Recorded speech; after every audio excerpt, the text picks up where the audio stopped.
Well, today in Cannington, over at the old Kent Street Weir, Marlene Jackamarra is going to talk to us. Hello, Marlene. Hello, Jim. How are you? Marlene, we've known each other for a long, long time. We won't say how many years. No, we give ourselves away. So thank you for being involved in this project. Marlene Jackamarra. I love it. Marlene Jackamarra. Where's that name come from? Jackamarras, they from the Ute people in around Noongar. But before that, I think our families came from further up, Right. around the Walpri areas, I think. But the Jackamarras have a history of being around the southern area around Noongar. Right. And grandfather's family, there's photos of them in Noongar and those kind of places. Right. And his sisters, and family and children, and some of them are still there, they're still there at that place. But the Jackamarra, I'm proud of my name. I love my name, Jackamarra, and it's connected to lots of people, lots of areas, if you like. And then there's the history of just our family, and I just love my old people, and I remember my grandfather and my grandmother so well, and what good people they were, And the other side of my family, the Dalgetty side, Mick Dalgetty is my dad. Yep. And my mum is Mercedes Jackamarra, and she later married Albert Yates. But our family's big, it's huge.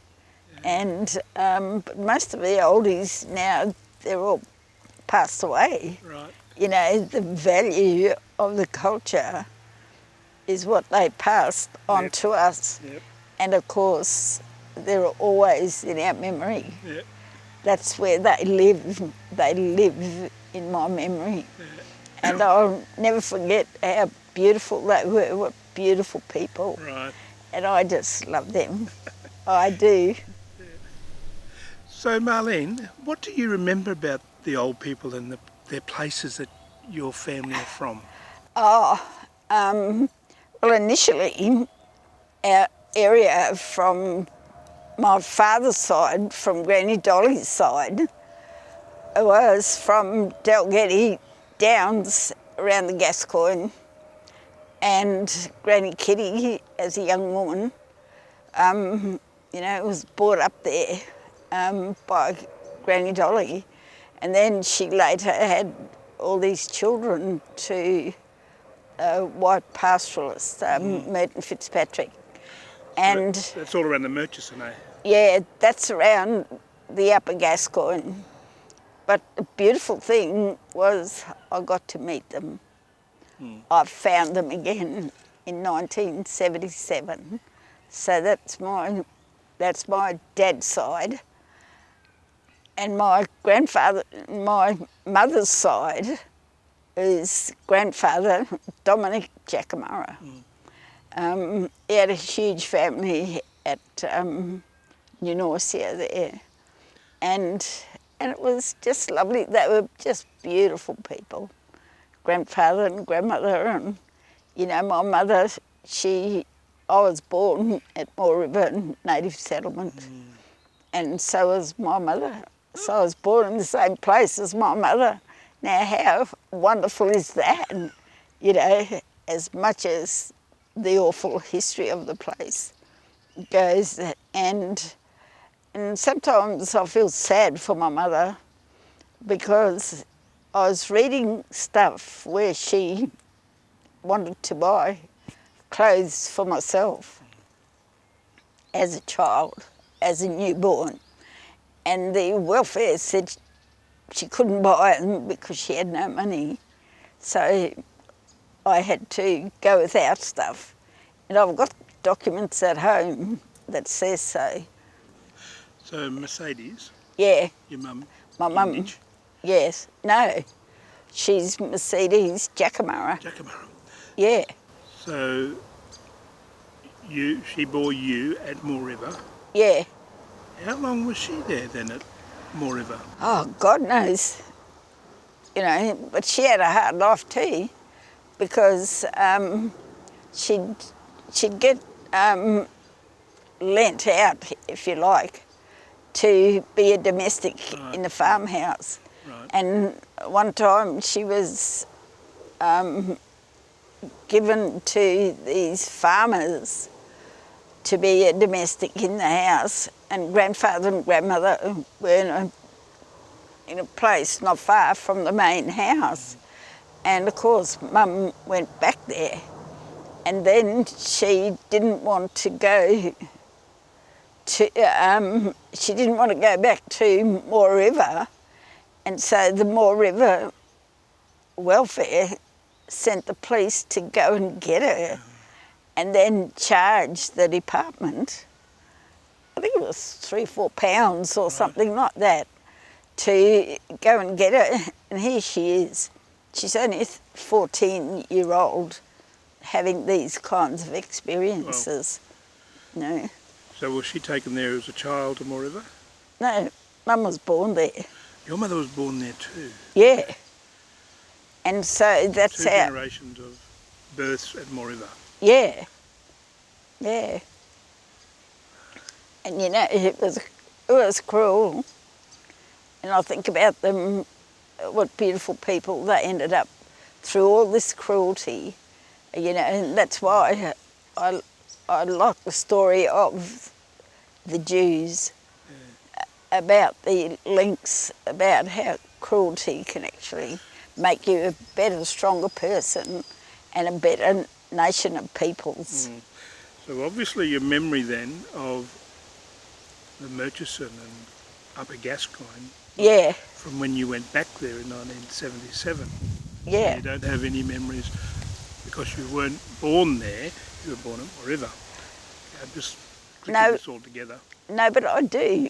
I do have memories of it, because before I went to the mission, grandfather and grandmother, because we were in their care, moved to Carnarvon to be with grandmother's family, the Rose. And so we went up there, and grandfather and grandmother let me go out on the stations with my dad. Right. And I used to go out to see him on the mail trucks. You know, the Gascoyne mail truck. Yeah. And so that's how I used to go out on the station to see my father. How old were you then? Oh, I must have been about 6 or 5 or 6. Okay, well let's move on to the next mission, if you like. You're born at Moore River Native Settlement. Yeah. Your mother was born at Moore River Native Settlement. Yes. And in 1954, you were sent? Yeah, it was sent to Wandering Mission. Yeah. So you were 5 or 6 or something? Yeah, we were very young. And I've got the letters from Frank Gare authorising sending us to Wandering, and the documentation of the Catholic Archdiocese here in Perth about the acceptance of the children into Wandering Mission. And so there's a lot to be answered for by the churches, but also the state government at the time were in cohesion with these many, many churches. Right. You remember your first time you went to Wandering Mission? How could I forget? We went, I was sent there with my auntie Josephine Jackamarra, my sister Josie Ann Jackamarra, and me. We were all 3 little girls. And we were sent on the plane to Perth and we were met at the airport by Brother Robert. He was a saintly man, and Sister Agitas. She was a beautiful woman. Germans, and then we went to a place in Rivervale where the Palatines had a house, and we were there. And then in the evening, at the night time, we got driven in this truck. I don't know how they fitted 3 little girls in this truck, international truck. From Rivervale to... From Rivervale to Wandering. Right. And we arrived in the middle of the bloody night, you know. In the dark, long way In away. the dark. Yeah. And, yeah, so that was sort of traumatic.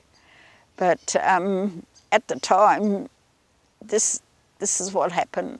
But years later, you know, you think, how did 3 little girls fit in the front seat of that international truck? And, you know, Yeah. with the kind brother. Yeah, anyway, that's what happened. So at Wandering then, when you arrived there in the middle of the night and you woke up the next day, what do you remember? Nothing. Lots of other children? Nothing. You Don't remember anything. I don't even remember getting out of the truck, except that my Auntie Isabel was there, Auntie Evelyn, and I think Paddy Pie, my cousin, was there. They're Jackamarras too. Yeah. So there were members of our family who were already in the mission when Moore River got closed down, see. And when Moore River got closed down, there was a select amount of girls that were sent there. And Auntie Evelyn and Auntie Isabel and Paddy Pie was amongst them, you know. So what's your earliest memory then of associating with other people at Wandering Mission? Because you were 5 or 6, I think. Yeah, it's very young. But there's also the old, like the nun's sister Anne, she was there to greet us.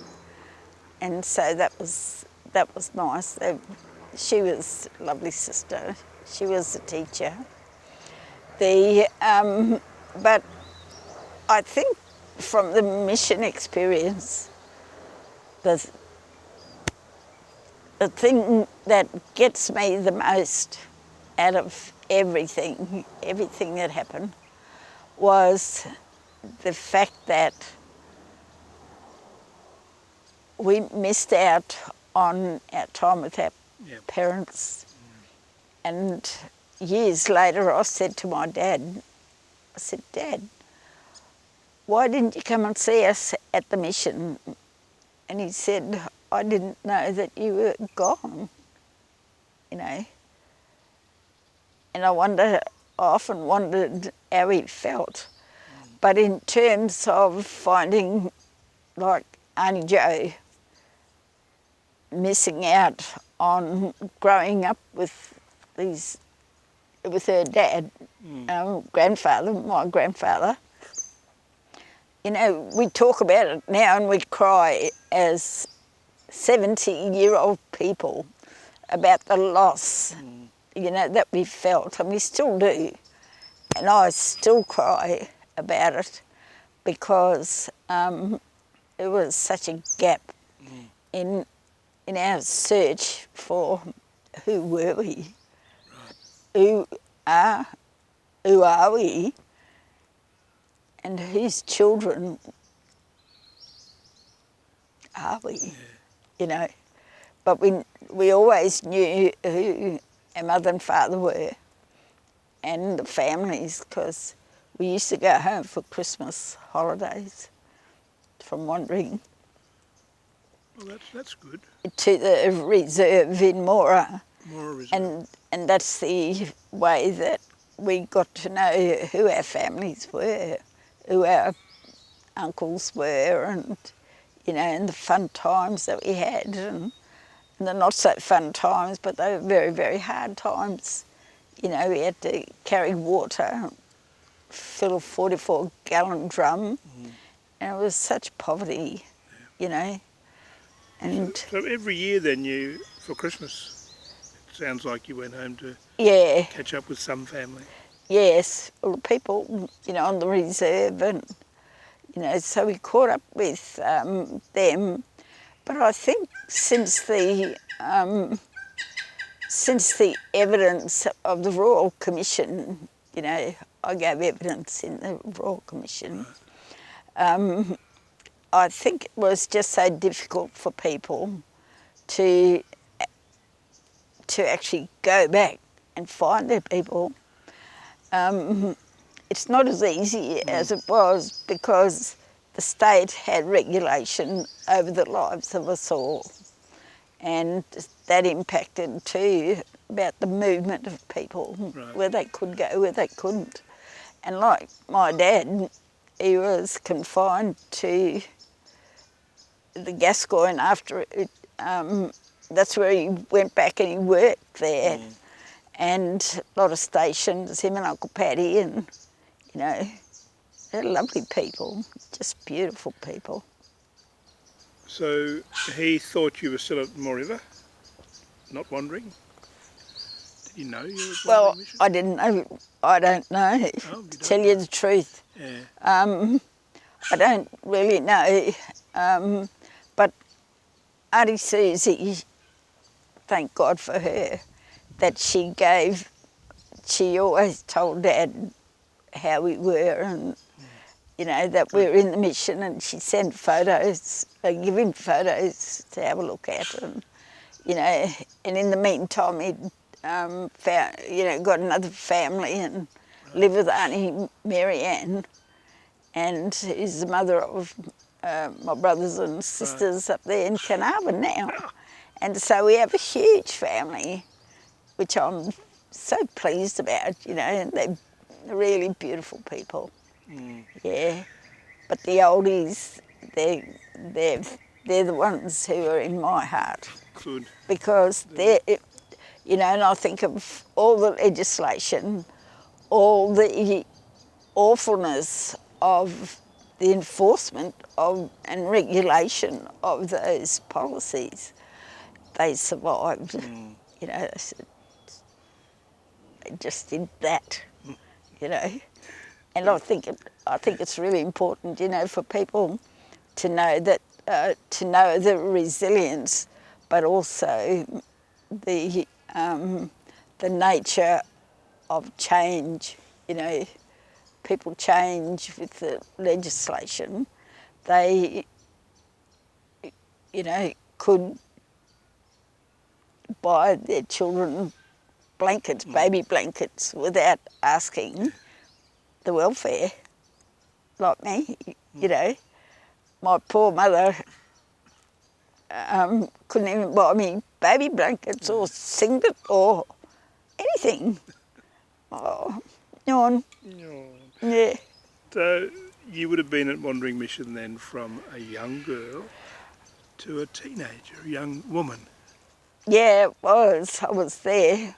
But I don't know, I sort of have mixed relationships there and mixed feelings about it, because they taught me some things. And I suppose some of the things was that I'm fairly stoic, you know, and I can do good things.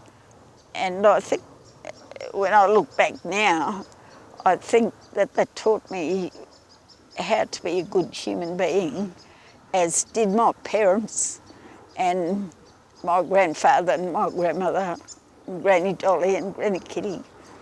And that's what they've passed on to me. And, you know, this whole interview is dedicated to them. To the old people. Yeah. To the old people and to my mum and dad. Yeah. Yeah, because grandfather and grandmother actually brought me and my sister up, Josie Ann.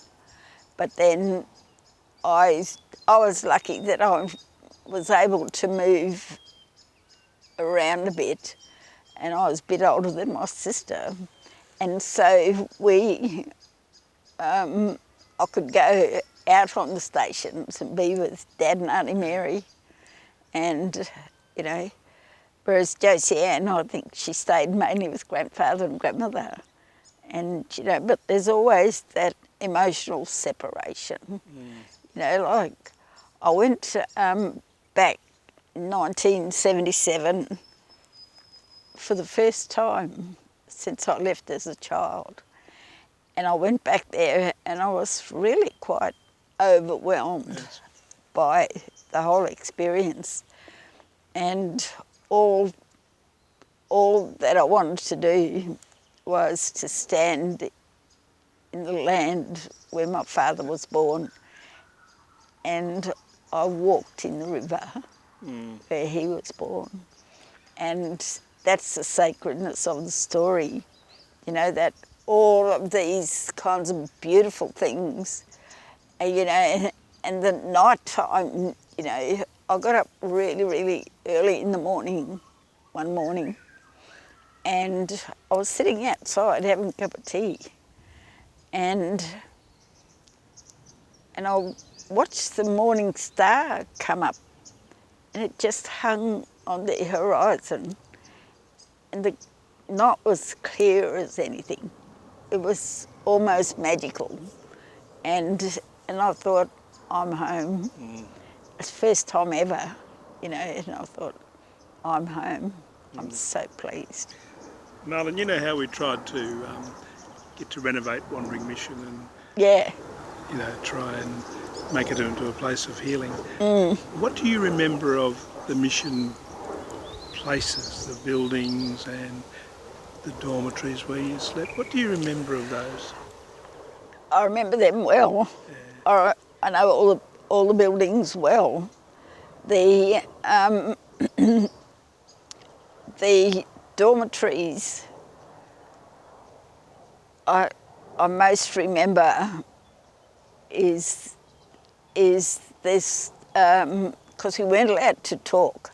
Once we went to bed, we weren't allowed to talk to each other, but we, you know, we had to say our prayers and stuff like that before we went to bed, you know, and you to hear these poor little kids, they'd be crying for their mums and dads, and that stayed with me for all of my life, right up until today, is that the kids then were just as sad as I was when I look back there.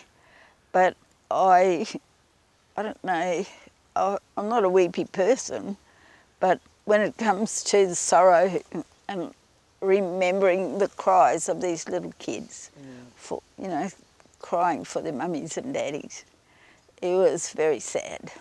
If you went back today, what would you like to see at Wandering Mission? How would you like to see it now? I think that's a deeply personal question. The things that I loved about wandering was the crucifix. I love that huge big crucifix. And I used to walk from the mission site out there on my days off, when I had time off from working in the mission, because I was one of the working girls. And I'd go out there and I'd stay out there. I liked it. I loved the solitude, and I still love the solitude, but I love the spirit things too. I love the spirituality of the land, but it was really quite different to when I went home, when I went back to the Gascoyne, because that was my home. That was where my soul and spirit came from. The spirituality of it came from. So. So the things you loved the most then, that sort of helped you staying and wandering, it overcome some of the sad parts, the children Well, crying? Or? I think really staying at Wandering, I did love the convent.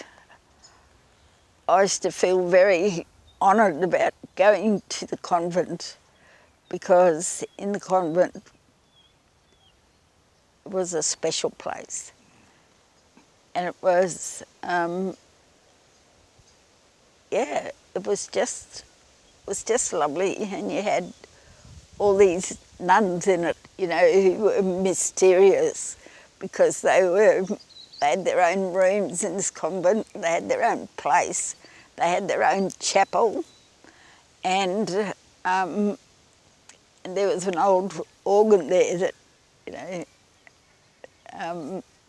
because the convent got 2 levels, and it's really quite a beautiful building, and unfortunately, I must say, that it's in such deterioration.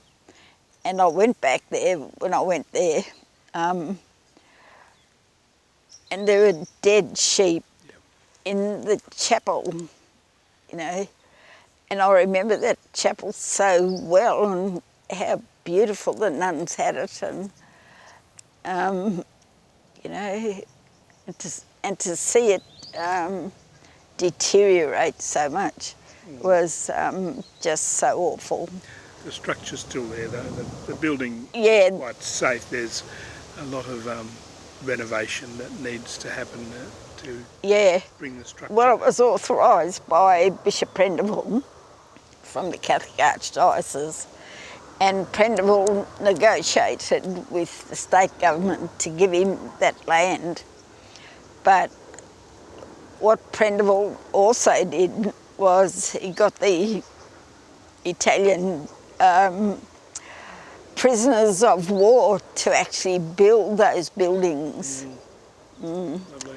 And that's why that long building, they built that as well. They built the convent, they built the, what I knew as the dining rooms. Yep. That cement artwork, if you like. Yeah. But that's what went on before, because it was initially for wayward girls. Yes. Then the whole mission thing got tied up with, like even the migrant children, they were sent out here to hell, and some of the kids from Wandering too, they must have thought they went to hell, and I respect them, have the greatest respect for them, because I was the one who heard them crying at night time. I was the one who could comfort them, and and look after them, because the big girls had to look after the little girls. How were many there. people were there then? How many children? There must have been about 100, Oh, okay. maybe 100 kids. But I've found when I grew up, I found the hardest thing for me to contend with, to come back to, was to find who I was and why am I still searching at my age to find my place, and that's in my grown-up mind. That's in my head right now, and see, and to find my place, it was a very hard, difficult thing. You've left the mission now, and you went through a dreadful period and you said yourself you you were an alcoholic. Tell us about that. How did that start? Well, I'm still an Well, of alcoholic, course, but I don't drink. Yeah. So tell us about that, because you've been 36 years sober. Yeah. So how did you get to that? Tell us about that bit. What had happened is I'd been drinking quite awfully, and then awful things started to happen to me that were out of my experience. And I think too, you know, I've finally got it, that the impact of my own children seeing me like that sort of pulled me up. But the turning point came for me when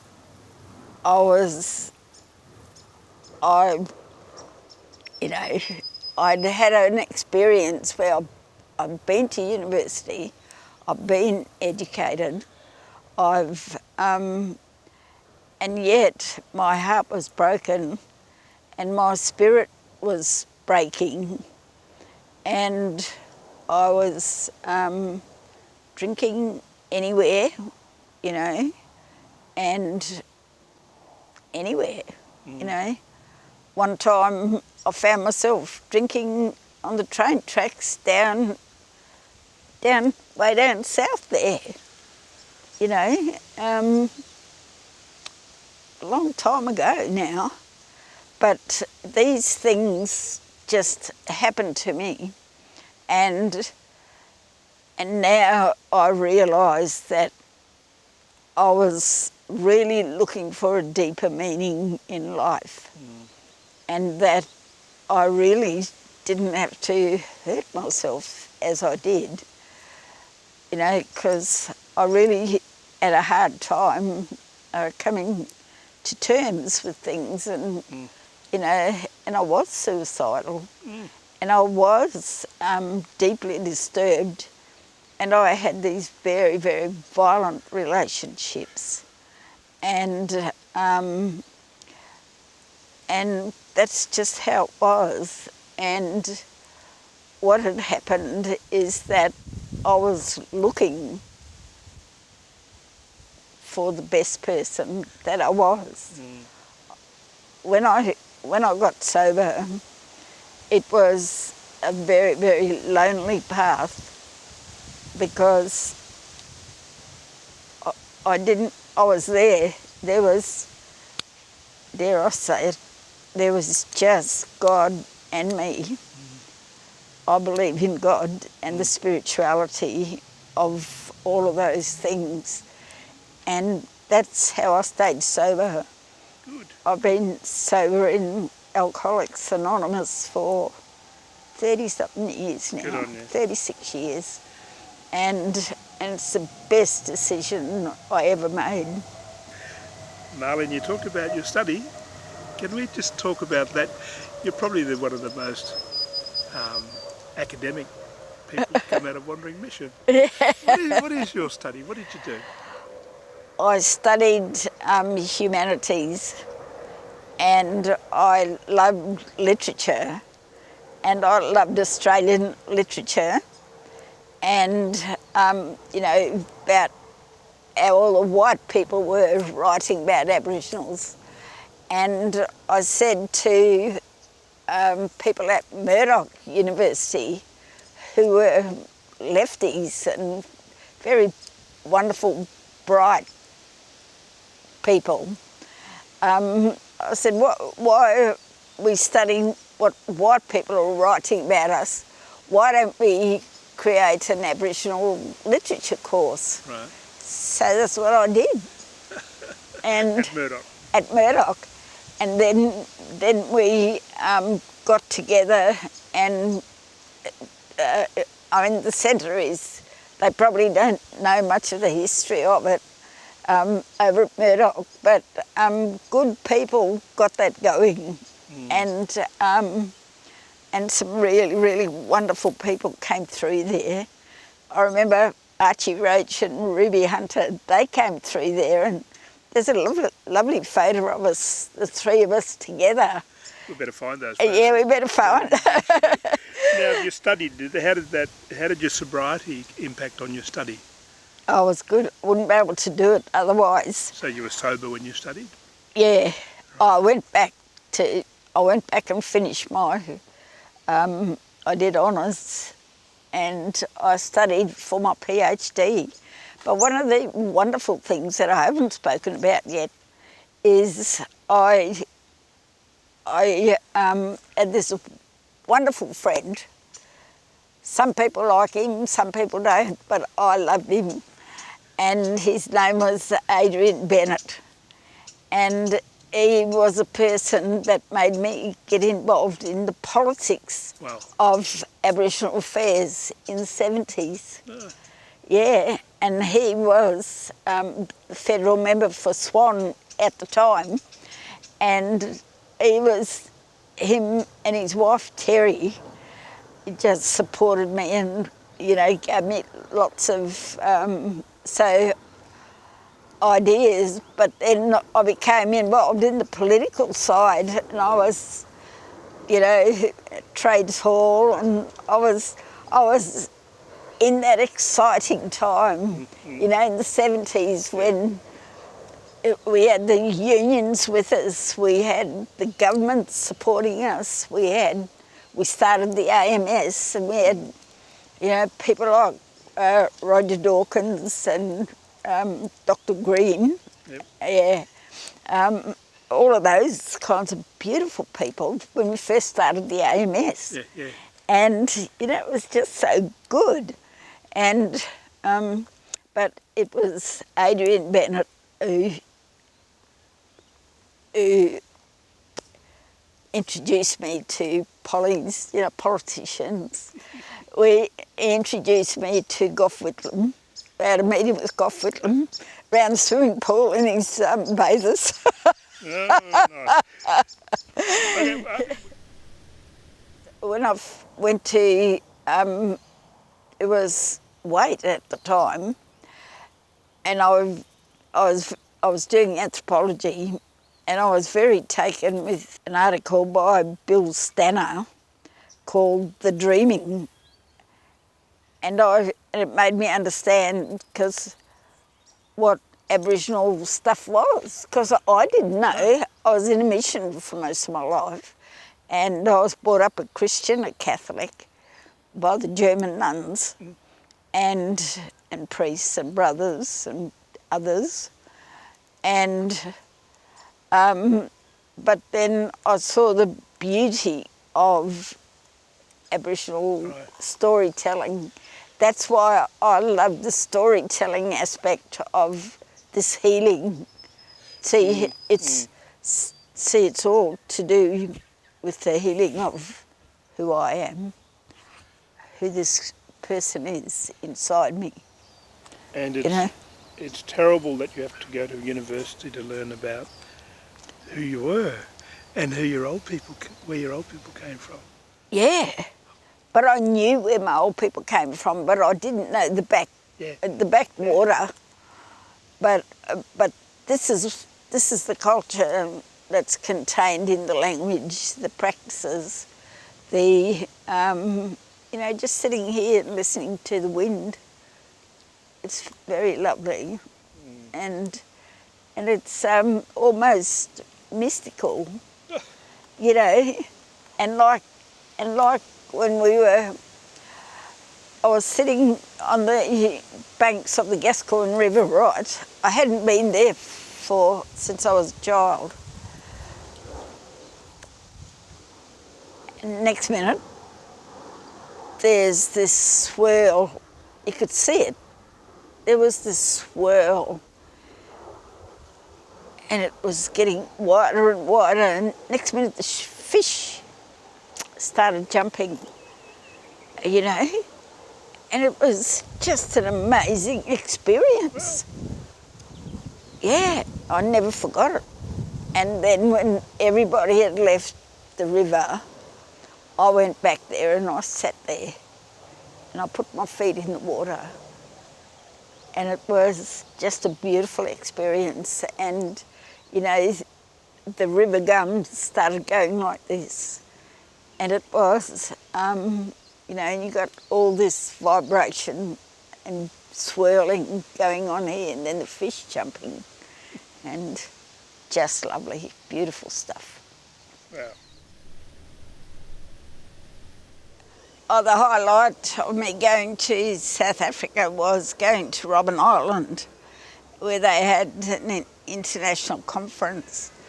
But for me, the most memorable and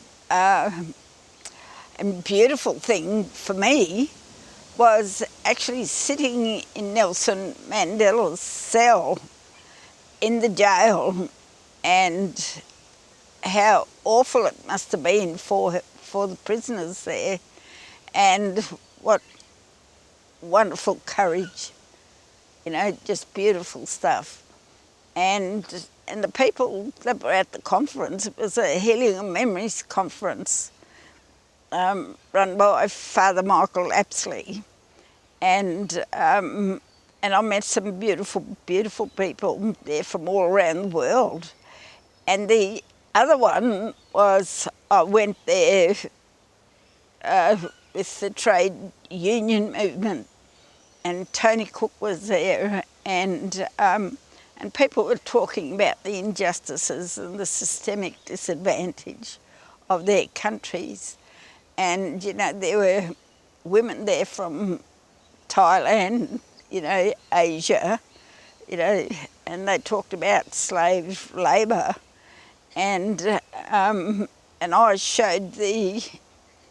got up and I spoke about the stolen generation, and I showed the video of the stolen generation, and the people didn't know about our history, and the people over there didn't know even that I was an Aboriginal Australian.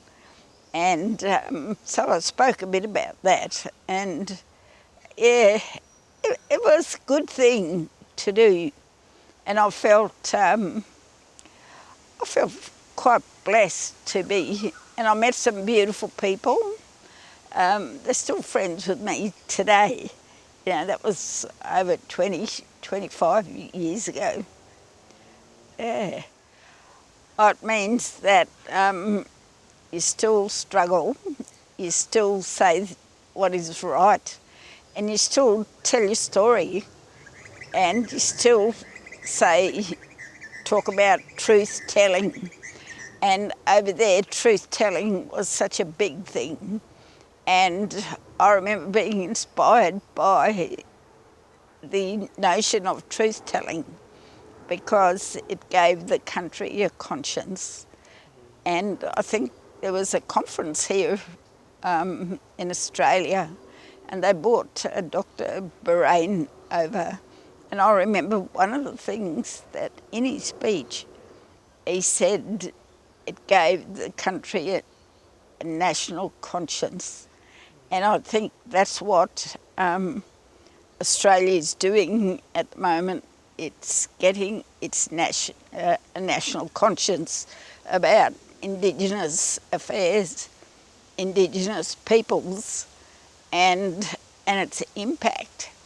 And I used to think years ago, or even this morning, I was talking to Jim a bit earlier, and we're talking about silence, the strength of silence, and what could our parents do when we got taken away? The children were forcibly removed. What could they do except stay silent and have that kind of rebelliousness, if you like, and resistance to control and state control and later Commonwealth control. I think there's two royal commissions that stuck in my mind. One was the Aboriginal Deaths in Custody, and the report by Justice Elliott was, some facts of history, I think it was called, and that part of the Royal Commission report was really important to me because it brought back to me the dominance of the white society over everyday life of Aboriginal people, and it made me remember my father asking for a gramophone, and he had to write to the Chief Protector for a gramophone, and because the woman on the farm said no, he can't have it, he didn't need it. He went without, and I thought, and that's I think it's the pin-pricking dominance of white society and how they could creep into your parents' abode or houses or accommodation or whatever and take their children in the silence of the night time. And that's what really stuck with me, and it connected to my grandmother's story, how she was taken to Beagle Bay and how she grew up at Beagle Bay. And of course grandfather, I don't know a great deal about grandfather, but he was sent to Moore River because the Jackamarras, as we know, come from around New Norcia.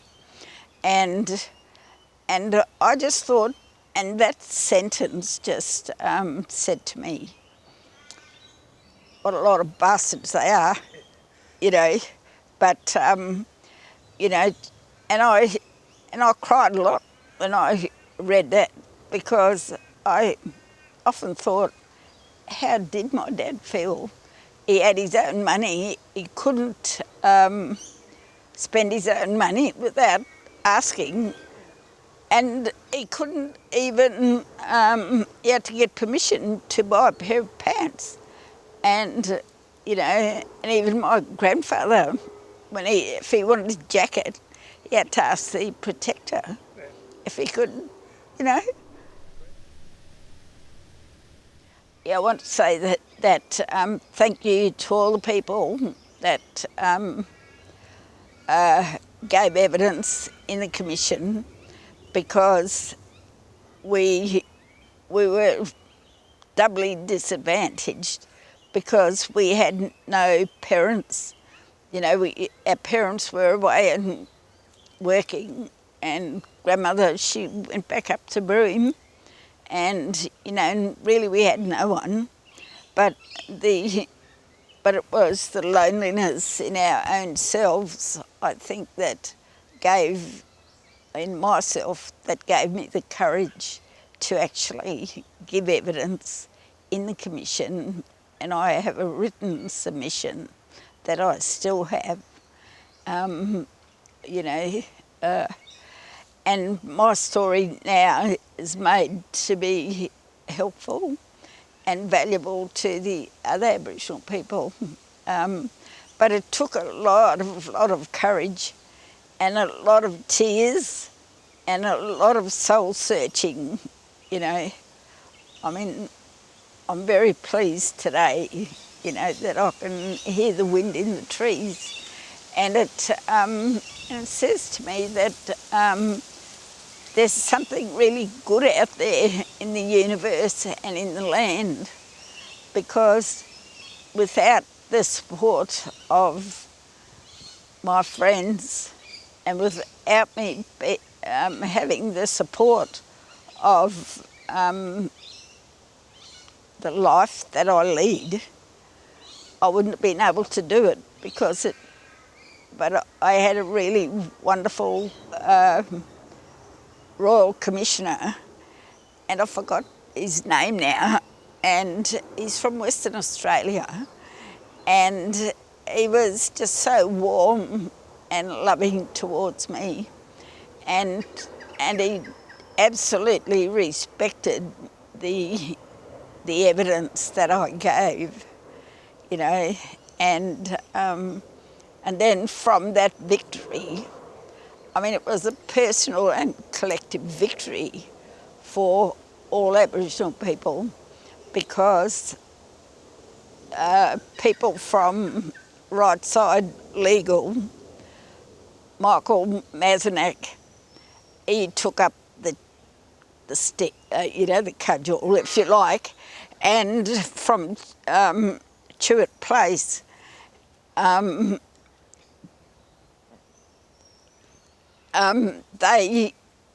the ones who fought my case, and it took 6 years to fight them, and I won. Yep. And persistence stays, and that's why the aspect of truth-telling is so important, because people may disagree with you, but it's your truth. Truth stays with you. Yes. And truth-telling is a self-examination of yourself. But it's the truth-telling for me was to look on, take the internal journey and say, you're a great person. Yeah. Yep. Now, you have children. Yes. What messages are they going to get from this wonderful person sitting in front of me? I think... Story? What's the messages to them? That I love them, absolutely adore them, and, and they're my children. They come from me. They come from my grandfather, my great-grandmother, Granny Dolly's heritage. I've given them a heritage that in white society they wouldn't have had. They would have had nothing, not a great deal to do with the cultural aspects of our lives. And it's the daily, everyday life that I lead today, that I live and respect my children, and I love them dearly. Well, that's lovely. Okay, let's go and talk about your trauma and how that could be passed on to your children. Have you thought about that at all? Or yes. That impact on them? Oh, totally. I deal with it every day. I deal with my own history back there, growing up without the love of our own mother and without the love of our families, and then how does a child hold those things inside them, and how do you later on, when you do get married and you do have children, how do you transfer that if you haven't got it inside? I mean, I have now, but I've had to learn how to do that, and it's quite a discipline. And I've seen a lot of violence in my time, and the brutality of it. I've seen it, and it's just awful. And then I had to try and bring these little kids up, and I don't know, I had these children that I didn't know how to look after. And that was all part of that mission upbringing, the inability to love, I suppose, to put it in a universal context, is how do you love your own children? What is missing in you that you can't transfer that to your own children? And, and I'm really, I don't think anyway, that I'm a child person, because that being in the mission didn't create that, it created things like we had to adhere to the 10 Commandments and all that Christian stuff, but we missed out on the beauty of our own culture and our our own people, because my dad and grandmother, great-granny, Granny Dolly, and grandmother, they were wonderful, wonderful people. And my grandfather, Marlene Jackamarra, was a beautiful person and very protective and loving towards us. And yet I didn't feel that, you know, when we were at Bondring, and because I was brought up by German nuns and priests.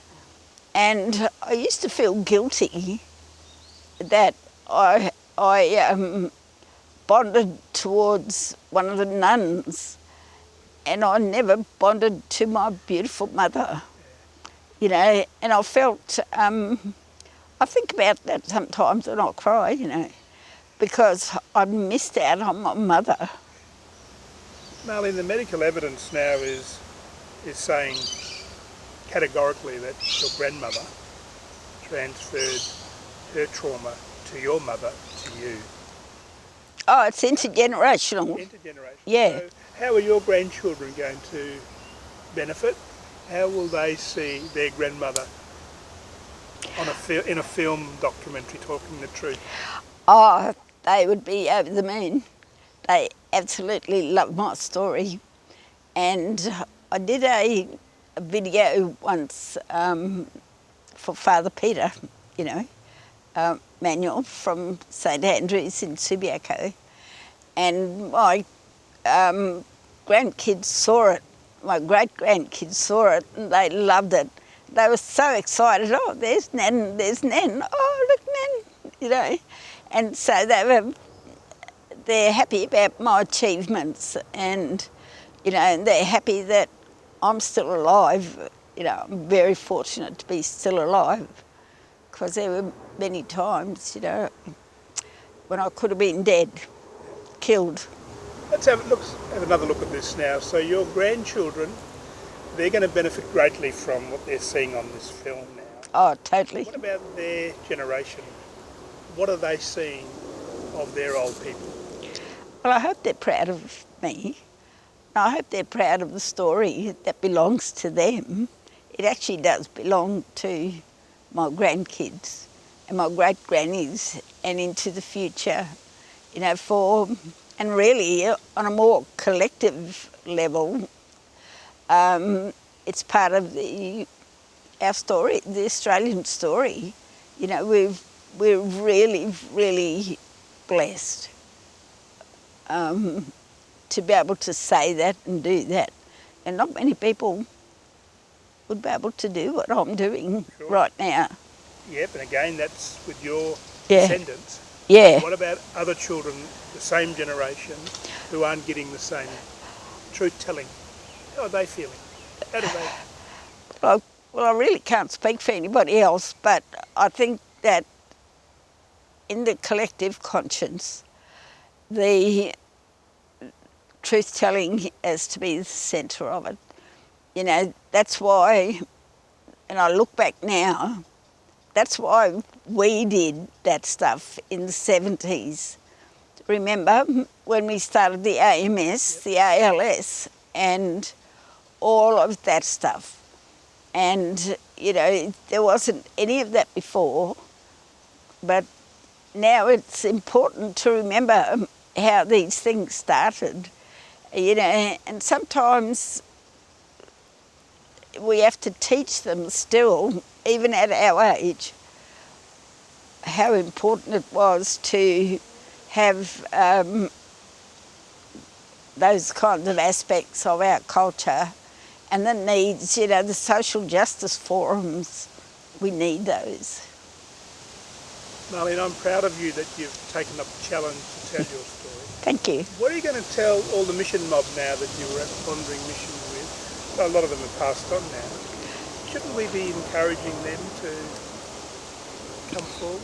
Oh, I think so. I think, I mean, some of the people I met at your forum, they'd be willing to talk.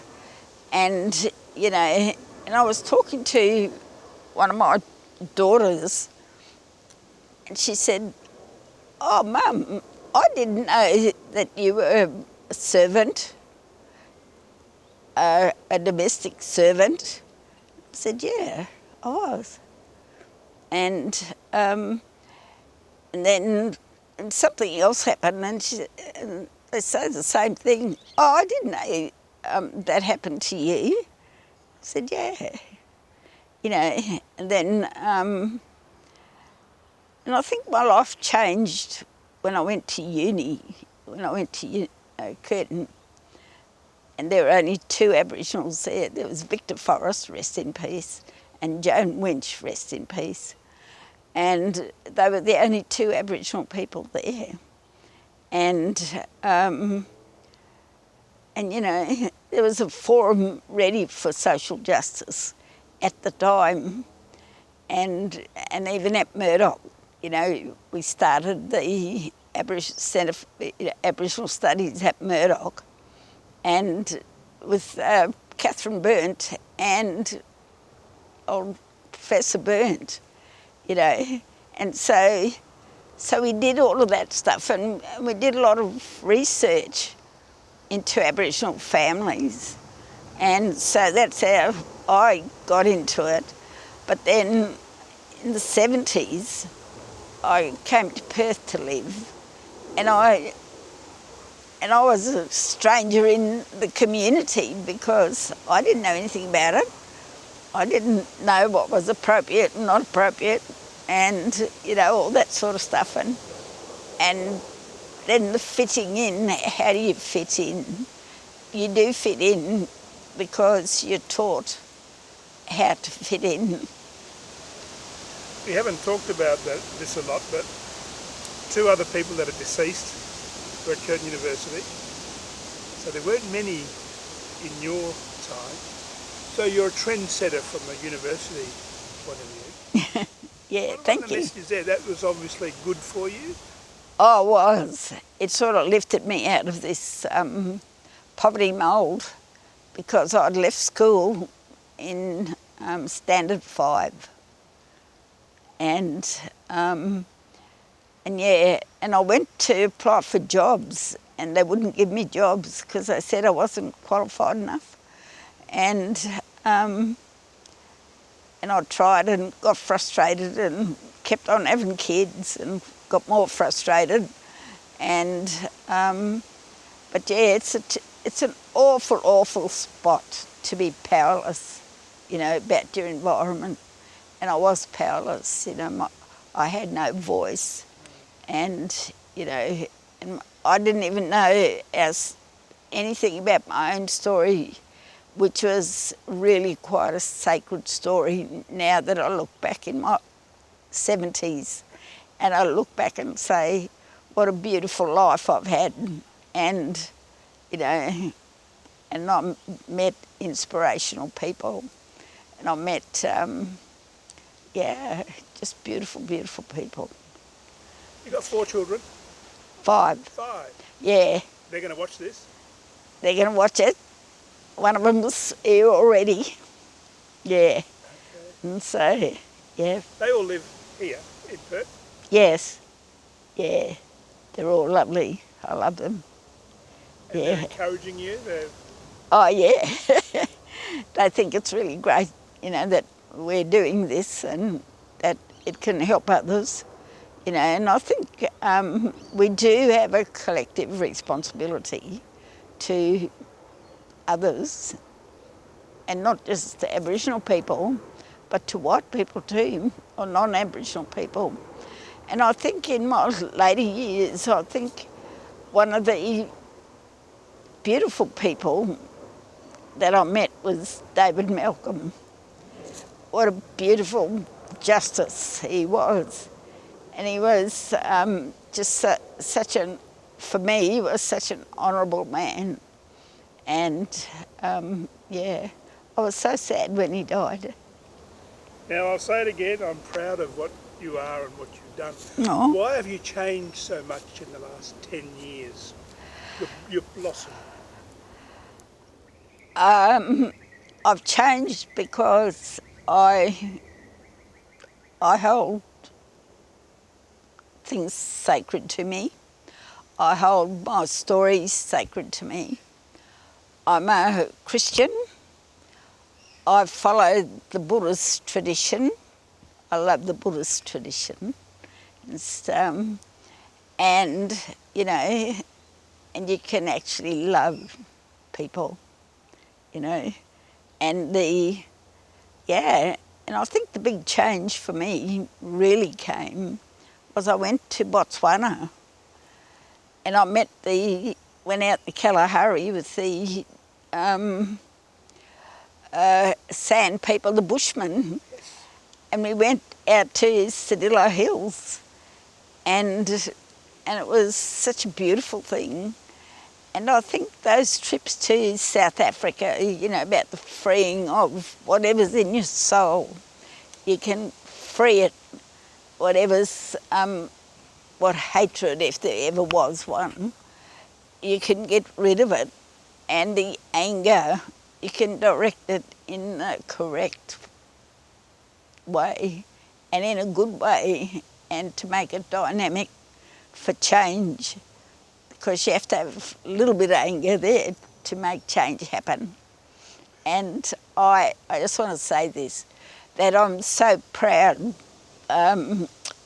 We started the Aboriginal Medical Service, and I was the first secretary of the Aboriginal Medical Service ever.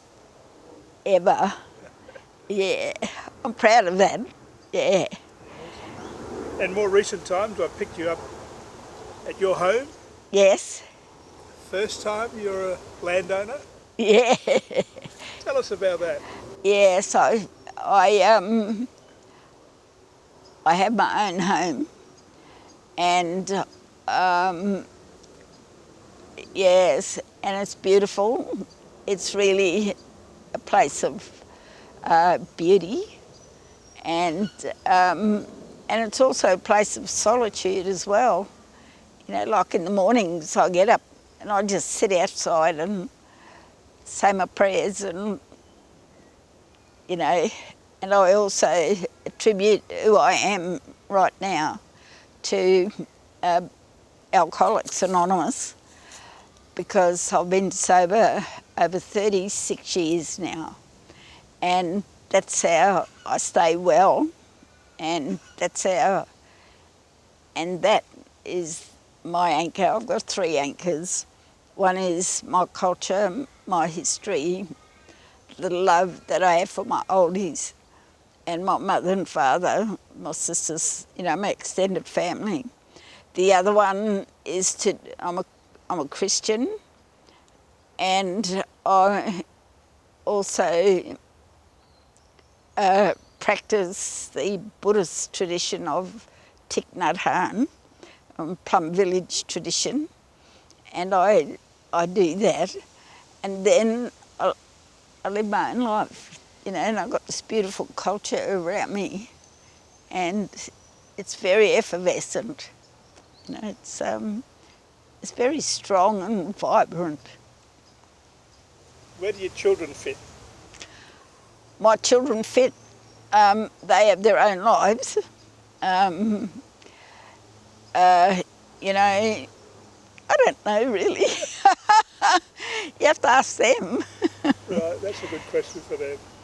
Yeah, and you know, because our old people are no longer with us, and we haven't got that resource of.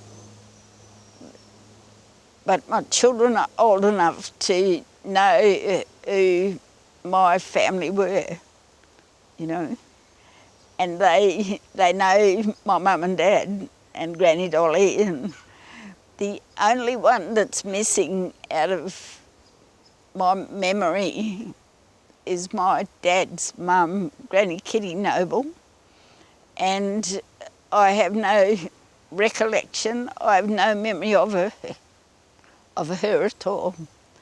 And you know, I talk about her sometimes, you know, to try to remember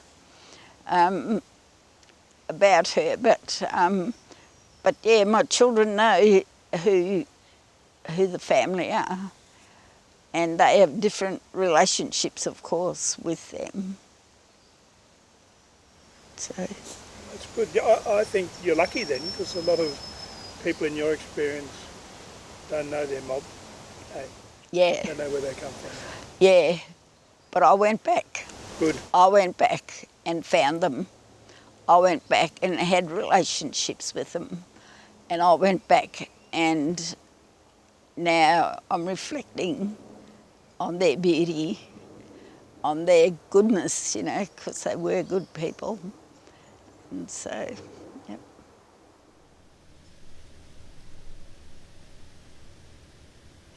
The thing that really pulled me out of this huge depth of darkness and sadness and unworthiness was when I was drinking alcoholically, and it was such a dark, deep, dark time, you know, and you know, oh bugger it, I'll say it. What happened to me, I had been brutalised. I had bruises all over me. I had been raped. I had been bashed up. I had been emotionally separated from my family. And it became a matter of survival. You know, there were times when I was made totally, absolutely ashamed. And that's what made me change, because I remember one Easter, I'd been drinking in North Perth in a house with this Aboriginal family, and we were drinking plonk. And I had a partner then, and I said, oh, let's go. Because the woman started kicking up and was jealous, you see. And I said to him, let's go. And we left, and we went to this phone box on the side of the road in William Street there in North Perth. And I went to the phone box and I picked the phone and I heard this voice. I heard this voice. And it was a warm, loving, compassionate voice that said, it's time to stop. And I believe that was the voice of God. And that was the voice that made me change my life. And 2 weeks after that, I got sober.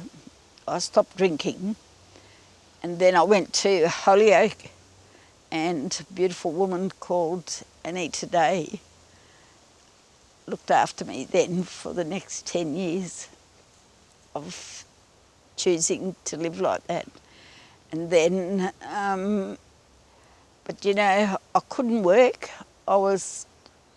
My mind was so bad and so mashed up, if you like, and a terrible ashamedness of what I'd become and what had happened to me. That's what was the turning point. And this voice, that was the turning point. You know, so now if people criticise me and get angry with me and stuff, it doesn't matter. You know, and it still tells me that I'm a great person, you know, and that I'm still a good person. And and I share a common humanity with others, and that's the voice, the beautiful, compassionate voice that changed my life that day. I remember it as clear as it was Easter. Yeah, I remember it. That was over 30, more than that. It was nearly 40, not 40, but 30-something years ago that happened to me. And since then, I've been around the world. You know, I went to South Africa 5 times on invitation from the University of Cape Town through Dr. Pumla Madikizela. And I just loved her because she lifted my spirits and she put that light inside me, you know, that nothing could extinguish. And I came back a much stronger person. And then I went up to Europe. I stayed in Europe for about a week or so. And then I came back and then I started, we started these Survival Day concerts, and we had these exhibitions and public seminars and hearings, and, you know, and I was teaching at the university over at Murdoch. I was there for 6 years, and I was on the university senate there. And but one of my proudest achievements is with the trade union, with Adrian Bennett, the Municipal Employees Union, where we fought for the rights of Aboriginal workers, for them to have cultural leave, you know, family time.